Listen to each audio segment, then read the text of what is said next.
Hello viewers, welcome back to another edition of the Regional Review. My name is Enzo Amuele and today I'll be taking you through various news stories that went through during the month of November. But before we do that, please do stay tuned for our daily ad.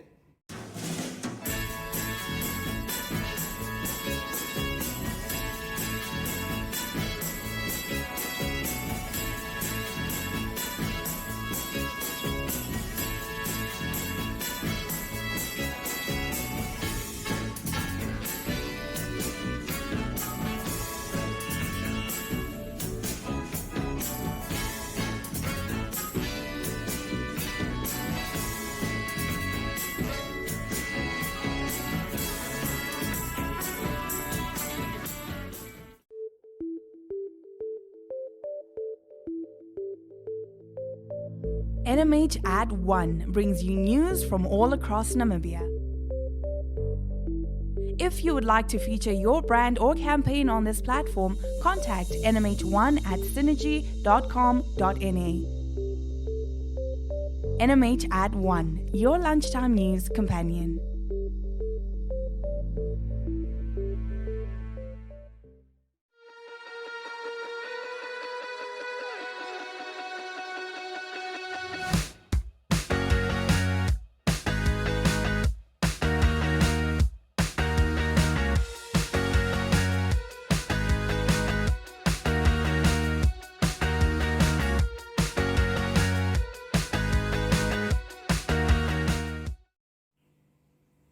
First up in our news, 2 pensioners suffered a heavy loss during the month of November after 20 of their goats were struck by lightning in Okapsa in Oshana region.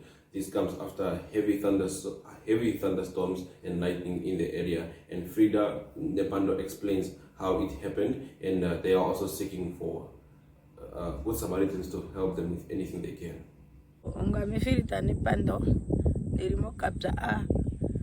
Damono shiponga shoro adhi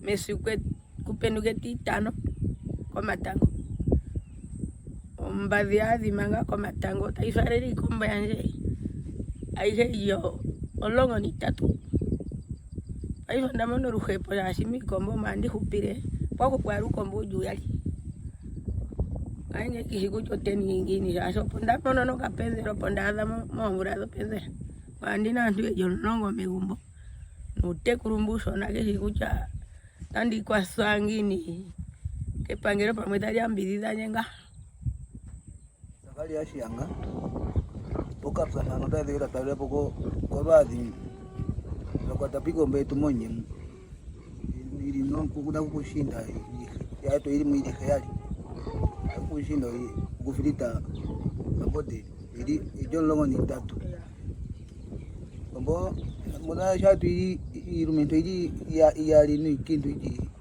itano na kutokea ni kandi shino kucho kintu ngai mwinji na kuja to jili bato vitene ili ashikombo yetu ngaje itwatire turunga ndo wodi ba mo ka kombo kamwe to twatire ngami kumba ya kupe kamna shantu arongo ngai ngumi ya ndironga nga ndindale mana kurangwa eri mweta moshiyemo kupange twateno kapenzera.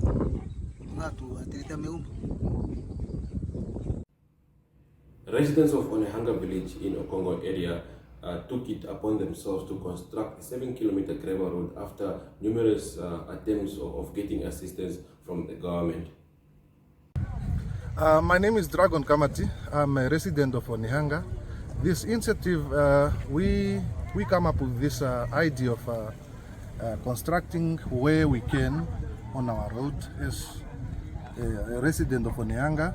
So we have been waiting for government for quite long. We never know. This is one of the priority, one of the road that the government has to construct last. But for us as residents, we decided to come up with this idea and do something for ourselves. Thank you very much. Thank you very much. My name is Kapuka Nauyala. I am one of the residents of Onehanga village. One of the reasons why we decided to upgrade our road, as we are currently doing it, is that our village is fortunate enough to receive one of the modern clinic which is currently under construction in the village. So we then thought of emergency cases that will be transported from our clinic, which is under construction. So we as communities, we mobilize ourselves and come together and decided that instead of waiting for government to upgrade our road, let's start ourselves so that in that case we are also meeting government halfway, and also as communities, this is one of the reasons that we are showing to other communities who are also in the similar situation as us, that you really don't have to wait for government. You can also do it for yourself, and that is currently what we are doing here at Onehanga village. My name is Nikongo Mapangasa. To answer your question, it is a well-known fact that in this area of ours, our roads are such in need of touched, if not completely overhauled or probably built. There was none. I got the information that you people in Onehanga decided, due to the condition of the road, have decided to do something about it. As a result, being a member of this constituency, knowing the constituency, I felt it will be possible for me to render a hand and join you, so that probably someone else will know that you decided to construct a road which is in fact should be a feeder road from the main road to your village. That's the only reason why I'm standing here. Oshana Police Regional Commander Naftali Lungamini Sakaria said the police have been having their boots on the ground to make sure that they are fighting crime. Naftali Sakaria made these remarks at a recent handover by Old Mutual to Oshakati Extension 16, where they handed over security equipment to the neighborhood watch. That is the idea, and also to fuel the vehicles so that we move from WhatsApp to the street. The Inspector General of the Namibian Police, Lieutenant General Josepha Shimwelao Shkongo, would say boots on the ground. Yes. And that is exactly what the police is doing. That is what we have been doing. That I don't want police officers who are in the offices, it's weekend, hallelujah, they go and bribe. No. Weekend, it's even worse for them. We take them from there, they are on the ground. So you should do the same. Organize yourself with a program. Who is patrolling when? Households should be put on the program. And some people will say, I have a vehicle, but I don't have fuel. So if you have resources, you can then try and fill up some of few cars and then have your operations in your area. Not so long ago, in this neighborhood, there was a housebreaking attempt at one house, or a housebreaking, and a neighbor came out and they actually injured that criminal. Yeah. So this is kind of action that would only deter, that will deter criminals from coming to your neighborhood. So these equipments that you got from Old Mutual, some of them very, very technical. I'm seeing a Tizer. If you want to see the impact, you can always test it on yourself. In the house, on the husband or the wife, so that you see when you use it, you have an idea of what weapon you are using. So these are self-defense equipment.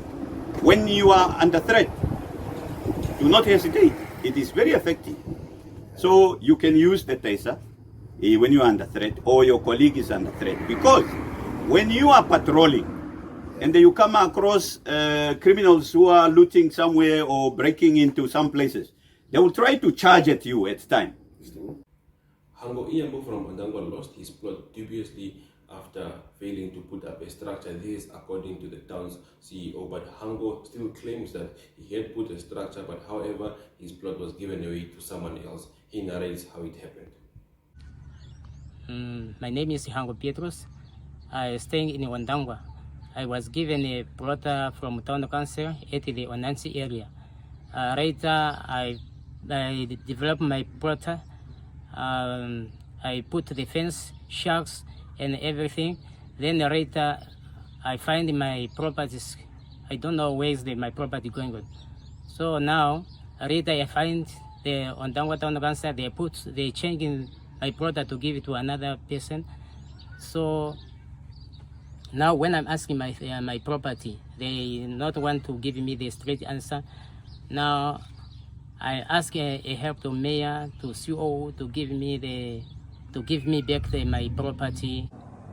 Yes, the council is aware of the situation, is aware of the matter between Mr. Hango. He is our former contracted at the fire station. We took a decision in 2020 to allocate him an elevens at Onansi. Those elevens are for free. You come, apply to council, you get it for free, and then you start paying a rental fee of 105 per month. But in your allocation letters, all those ELF are given with conditions. Conditions say that you must put up your house or your structure within 3 months. These conditions are there because we have got a long list of people that want land, and we have got people that come here, get land, and they never develop it. So we are saying, let's put conditions so that these elvens benefit those who are really in need. If you are really in need, you must put up a house within 3 months, or you must come back to us and say, no, I've got a problem, I need another extra month. So that was never done. That was given in 2020, and now we are in 2022, after 2 years. And when my officials went to investigate, they find a number of elvens that are not allocated to somebody, that are not constructed, that are underdeveloped, and then they give it to us and say, our policy is clear, the letters that were written to these people are clear, let's allocate to the next person on the list. And that was what was done. The principal of Onaiti Combined School in Omusati region, Vaino Shimutukeni, says that the school is in a dilapidated state, and they are trying as much to create funds or to get funds so that they can make the school a better living. He also added that that does not stop them from educating the Namibian child. My name is Vaino Shimutukeni. I'm the school principal of Naiti Combined School. Naiti Combined School is in Kalongo Seket from Musati region.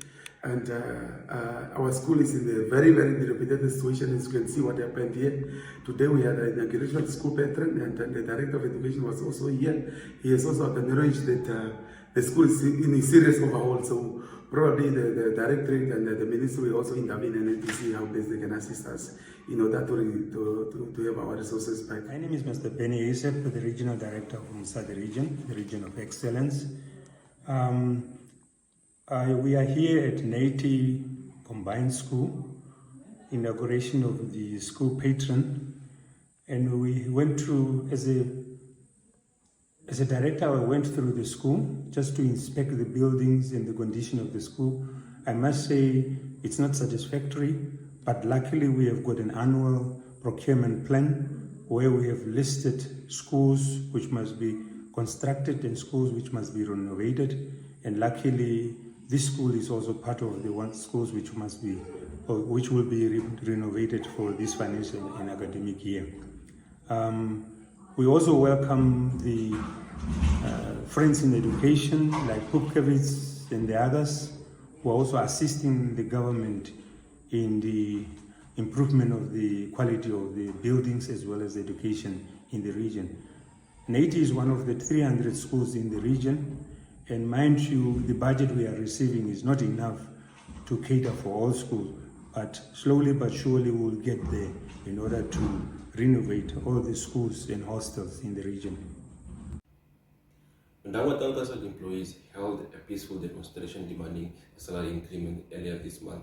But however, as matters stand, the employees are back at work and things have been resolved, and they have agreed to a new salary increment with the Town Council together with the government. Yes, my name is Nelson Hitaunapo, the NAPU Northern Regional Coordinator, responsible for operations in the northern part of the country. The workers that are standing here this morning are on strike because of the increment of salaries, which the council and the union agree for 10%. However, the ministry only approved a 3%. And the workers are not in agreement, and therefore they have taken the option to go for industrial action. Majority of Ndangwa employees are on strike. The only people that we did not see on this strike is the management, including those who are on leave. We cannot anticipate until when.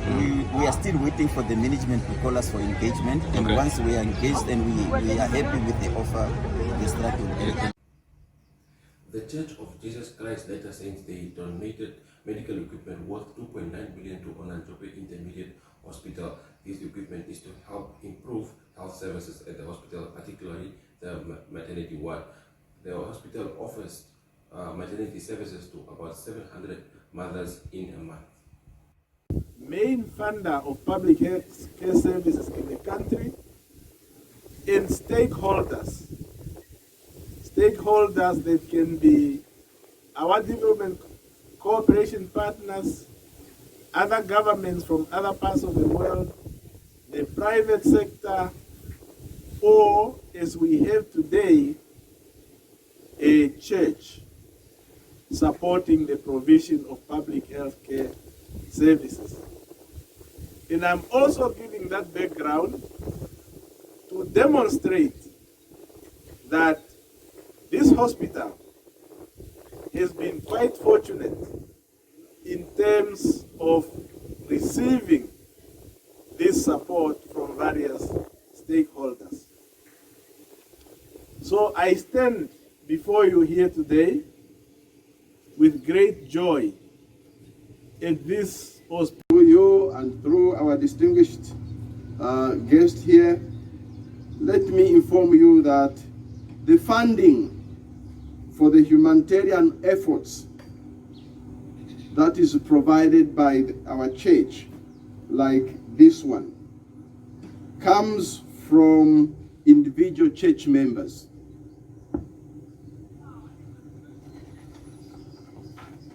Once every month, members of the Church of Jesus Christ of Latter-day Saints go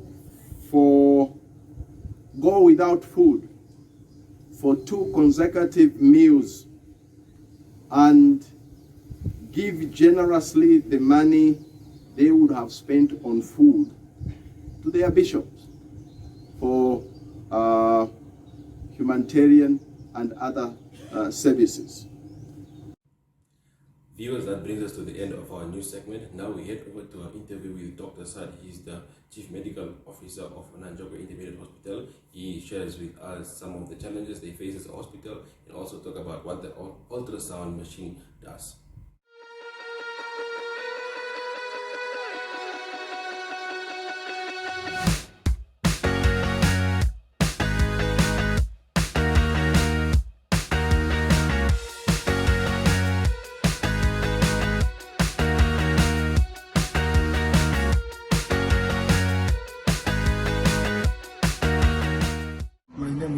Dr. Sad Siraji Rombiza. I'm the Chief Medical Officer for Oshikoto region, but currently I'm an acting medical superintendent based at Onanjope Intermediate Hospital. So our executive director has just received this donation from the Church of Jesus Christ of the Latter-day Saints. And among them, your question was regarding the ultrasound machine, okay? And probably you wanted first to know what is the use of this machine. Okay, this machine is used to make diagnosis in various conditions, but in maternity, it is mainly used when mothers are like pregnant or even before pregnant, to see the conditions inside, the status of the womb. If they are pregnant, you want to know where that pregnant is situated. The pregnancy may actually form outside the womb. Yeah? So with ultrasound, you can be able to understand, to look into it and see where the baby is growing. So currently, the ministry has come up with a new antenatal protocol where every pregnant woman must have at least one ultrasound done. Okay, this is information which is necessary to understand whether this pregnancy is well located, and sometimes the women don't know how far they are with their pregnancy. So with the ultrasound machine, you can be able to determine the baby's age, you know, and whether the pregnancy is in the womb or is outside. And then you can estimate when is this woman going to be delivering, okay? And sometimes if they come with complaint, they have pain somewhere there, you want to make sure that the baby is growing very well, or if there is any problem, is there any bleeding inside, you know, you can see also whether the baby is forming very well. There is what we call congenital malformations, yeah, which you can pick by the use of ultrasound. So this is a very handy instrument, and for now, as mentioned, that the new standard, every woman, a pregnant woman, needs an ultrasound. We have increased number of women coming to the hospital just for this ultrasound. So if you are having only one, which is operational, you have a very long queue of women who are looking for these services. Now, if you have additional two, like they did, now we have brand new 2 additional ultrasounds, it means we will cut short the waiting time for the service. Okay, so and then no woman will have to be sent back without one. And then those who are coming with emergency, we can quickly make a diagnosis and stage a proper timely intervention for that. Take a load off and tune into another episode of Brave Namibia as we take a look at both ordinary and extraordinary Namibians. Brave Namibia is broadcasted on NTV Saturdays at 6:30 p.m. and 1up2.com, as well as broadcasted on the following Facebook platforms on Wednesday at 5:30 p.m. Republican, Allgemeine Zeitung, Namibian Sun, and all Namibia Media Holdings pages. For more information, contact the Brave team at brave@synergy.com.na. Brave Namibia, for the ordinary and extraordinary Namibians.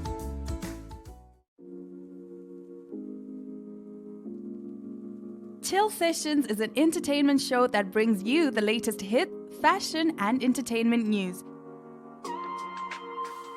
If you would like to feature your brand or campaign on this platform, contact chill@synergy.com.na. Chill Sessions, bringing art and entertainment to the people.